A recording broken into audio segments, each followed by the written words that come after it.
In the name of God, creating, saving, and always present. Amen. Amen. Please be seated. So I recently posted a quote from Bill Moyers on my social media.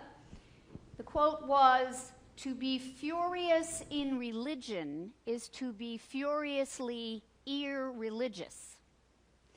This struck me as profoundly right and also depressing, because I have been so angry lately. I know I am not alone in this. The time we live in seems so backwards, so wrong, that our deepest survival responses have been activated. Some of us want to fight. Some have been rendered unable to act, retreating into comforting books, television, and films. Others are completely immobilized, unable to imagine even trying to sort through the confusion and dismay that surrounds us. And as we well know from the news, many others have taken that fourth route, appeasing the aggressor. Under these circumstances, it seems right to be angry, to be righteously angry. The problem with righteous anger is that it is based on the idea that the person feeling it is morally right, that we can justify our position because it is dictated by a higher authority. One of the most dangerous weapons in these wars of rightness are our holy scriptures. But these sacred writings are not as straightforward as many assume. They were inspired by God, but they were written by human beings. And we have to be wary of anyone who would speak for God. Our scriptures are not an accurate recording of all the desires and demands of God. God is way too complex for human beings to begin to understand. They are instead stories and reflections of human beings attempting to understand and live in relationship with God and one another. We can't help but project our own needs and desires onto our ideas of God. We are always influenced by our biology, our prejudices, our circumstances, and most importantly, by other people. That's what Paul was trying to tell the people of Galatia when their churches were in crisis. The stresses of trying to establish a new way of living in a hostile environment had led them to infighting. They became focused on the differences between them instead of the things that united them. They squabbled over what their bodies looked like, where they came from, and what language they spoke. Paul feared that the very thing that had drawn them together, living in a community based not on the law of Moses, but on the spirit of the Messiah, would tear them apart. Paul's message to the Galatians is still true today. Any religion can be corrupted when it is used as a tool of the human ego. If this seems familiar, it is. Understanding ourselves, especially our instinctive reactions to the chaos that enfolds us, is critical for us, just as critical as it was to the Galatians 2,000 years ago. We, like them, are frightened, angry, and dismayed. And we, like them, need to examine our own hearts carefully before we attempt surgery on someone else's. The Galatians wanted Paul to tell them which of them was right. But Paul was far more interested in who was faithful, who was trying to walk in the way of Jesus. The 70 followers that Jesus sent out ahead to every town where he planned to go had an even more difficult task. They were being asked to walk ahead of Jesus. We don't know who these people were, and we don't know why they went. The text tells us that they weren't the 12 disciples that we're familiar with. They were others, representatives of the historical figures with whom the Jews were familiar. The 70 descendants of Noah, the 70 children of Jacob, and the 70 elders of Moses chosen to serve the people. They were all laborers for God's harvest. And unlike the 12, their task was not just to witness Jesus' wonders and watch as he sparred with the appointed religious leaders of his day. They were to prepare the world for the loving, liberating, and life-giving changes that he was going to make. They must have been terrified. I am sending you out like lambs in the midst of wolves, Jesus told them. You will be hungry and homeless, dependent on the kindness of strangers for every single thing that you need.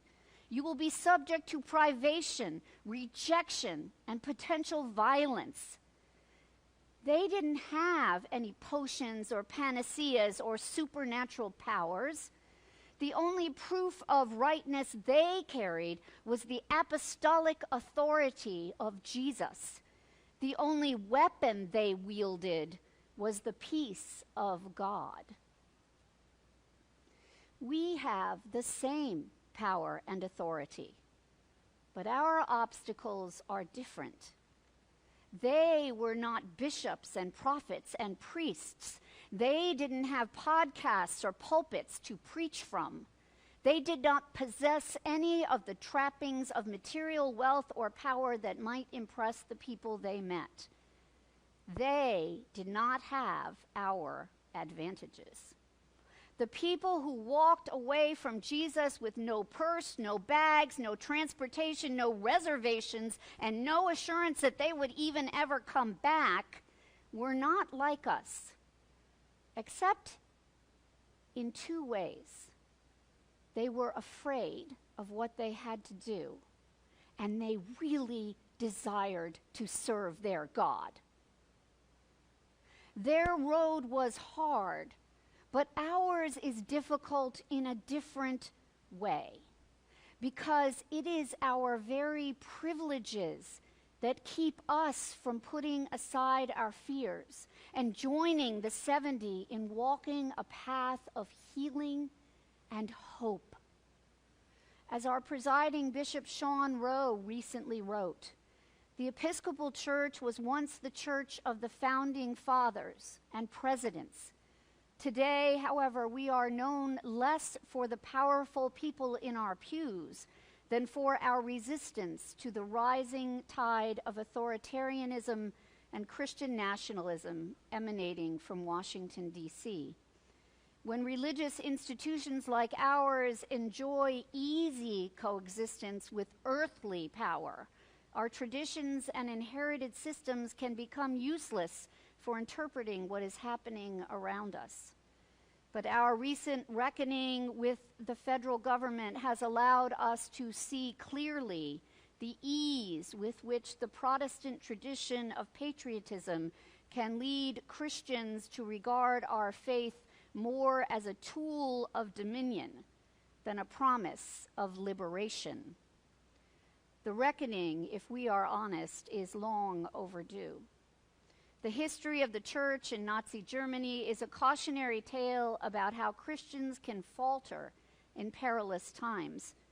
These historical lessons are urgent.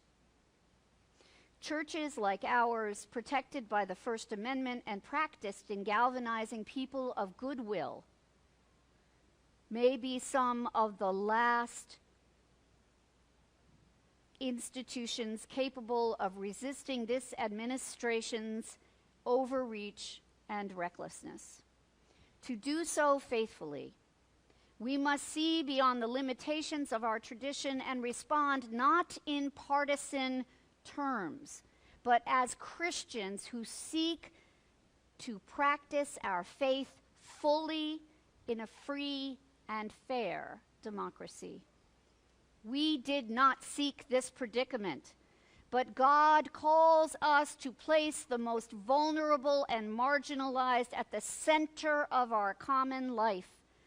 And we must follow that command regardless of the dictates of any political or earthly power. Bishop Rowe, like many prophets before him, is telling us that, like the Galatians, our righteousness will not be measured by our adherence to human law, human prejudice, or human tradition. We will be judged instead by our willingness to leave behind our baggage, our fear of being mocked and rejected, our desire to remove ourselves from the chaos around us, and our righteous indignation. We must channel our anger into action, not by condemning our fellow human beings, but by employing the same powers used by the 70: healing, humility, and love. Their success was a surprise even to them, as it surely was to the privileged of their time. That's because the people who trade in the petty powers of human materialism are always surprised by the supremacy of spiritual strength. They are so lost in competition that they fail to see the superiority of compassion.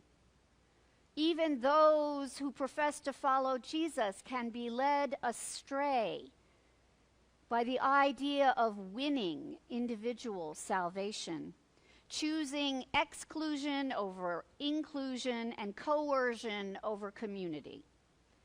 Jesus' way does not incite war. It does not invite violence. It does not take what it wants. Instead, it gives what it can and takes what is offered, even if what is offered is abuse and rejection.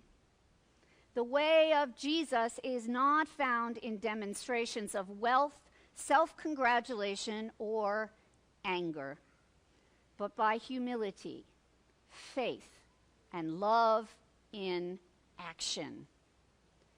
Do not grow weary in doing what is right.